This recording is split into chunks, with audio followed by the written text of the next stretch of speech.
America ने दक्षिण अमेरिकी देश वेनेजुएला के पास एक जहाज को सीज कर खलबली मचा दी।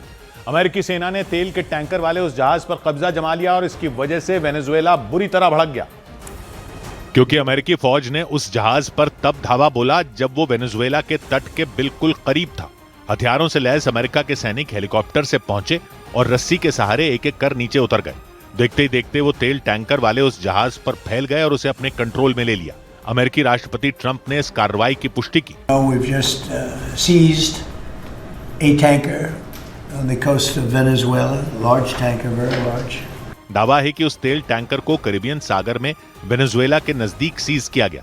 वेनेजुएला से टकराव बढ़ने के बाद अमेरिका ने इस इलाके में सैन्य तैनाती बढ़ा दी थी और इसी वजह से दोनों देशों में लगातार तनाव बढ़ता गया। इस बीच अमेरिका ने उस जहाज पर कब्जा कर वेनेजुएला को भड़का दिया, क्योंकि दावा है कि तेल टैंकर वाला वो जहाज जैसे ही वेनेजुएला से रवाना हुआ, अमेरिका की सेना उस पर टूट पड़ी।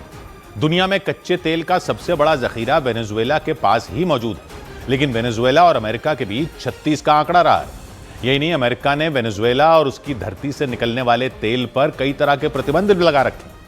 अमेरिका का दावा है कि जिस जहाज को सीज किया गया वो प्रतिबंध के बावजूद वेनेजुएला से कच्चा तेल ले जा रहा था। और इतना ही नहीं, अमेरिका ने आरोप लगाया उस जहाज से होने वाली कमाई से आतंकी संगठनों को फंड दिया जा रहा था और इसीलिए अमेरिकी सेना ने तेल टैंकर वाले उस जहाज को कैरिबियन सागर में पकड़ लिया। अमेरिका और वेनेजुएला के बीच 2000 किलोमीटर से भी ज्यादा लंबा चौड़ा फासला है। हालांकि कैरिबियन सागर में सीज किए गए उस जहाज को कहां ले जाया गया उसकी जानकारी नहीं मिल सकी।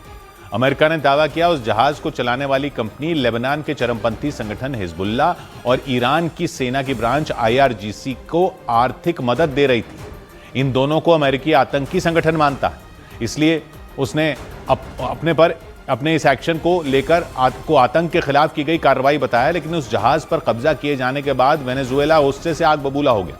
उसने अमेरिकी कार्रवाई को डकैती करार दिया।